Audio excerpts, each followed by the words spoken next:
Chris, first ever game for your Leeds Girls, a 3-1 win in the Cup. Just share your reaction. Yeah, we're obviously very pleased. I think we're always a little bit worried about they've only been in the country a couple of weeks, not played any games together.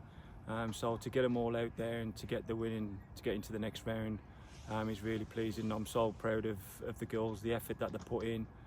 They had to dig in that second half. There was a lot of tired legs, but they did, and then they got the reward in the end. To grind out the victory in their first ever game playing together, how pleased and proud were you of the team? Yeah, I said to the girls at the end, myself and Bucko was saying, they've showed two different sides. They've showed the sides where they played some good football in the first half, probably a lot more possession, hit the bar, the keepers made a couple of great saves. And then second half, like I said, credit to Steven Gerrard Academy, they come at us, got the second goal, and then it was a bit of a back to the wall at times. So they've showed that grit and determination that they're going to need throughout the season. First half goal from Ruby and Nina capped off a really impressive and dominant first half, didn't it? Yeah, we train and we work on certain things, and it was pleasing that the girls got on the ball, especially at times under pressure and in tight areas. And then Ruby scored a great goal, and then Nina's obviously took a slight deflection, and we went at half time and we said to them that they just need to keep believing and they need to try and get the energy levels from somewhere and try and kick on from there. But like I said, I've got to give credit to Steven Gerrard Academy that they come out and they got on top in that second half at times, but the girls stuck with it. They didn't lose any confidence from conceding the goal, and then fortunately we got that third one to kill the game. Yeah, they really dug deep in that second half, obviously, as the opposition applied more pressure. How kind of impressed were you with the back there? Yeah, we've said that togetherness is going to be massive. None of them really know each other.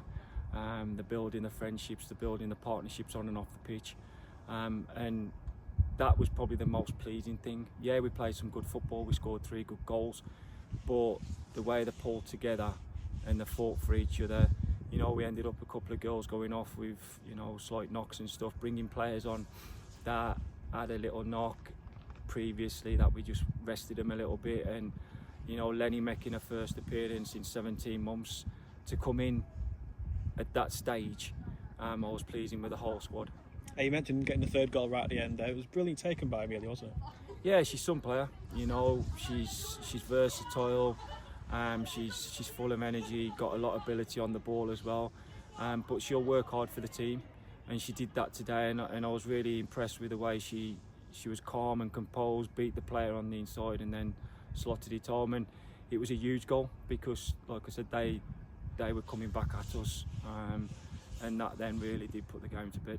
First ever league game next week. How much looking forward to that now? Yeah, really looking forward to it. It gives us something to work off now. We hadn't played together, like I said, so now we've got a game to look at. The girls have got a game under the belt, so it'll be a tough game. Obviously, Bolton have started really well. They've got six points out of possible 6, so we know it's going to be a tough game, and we know every game in this league is going to be tough. Especially for a squad that's starting out. But for me, we can look forward to it. We can be confident. And we've got a group of girls that are going to work really hard and they're fully on board with what we're trying to do.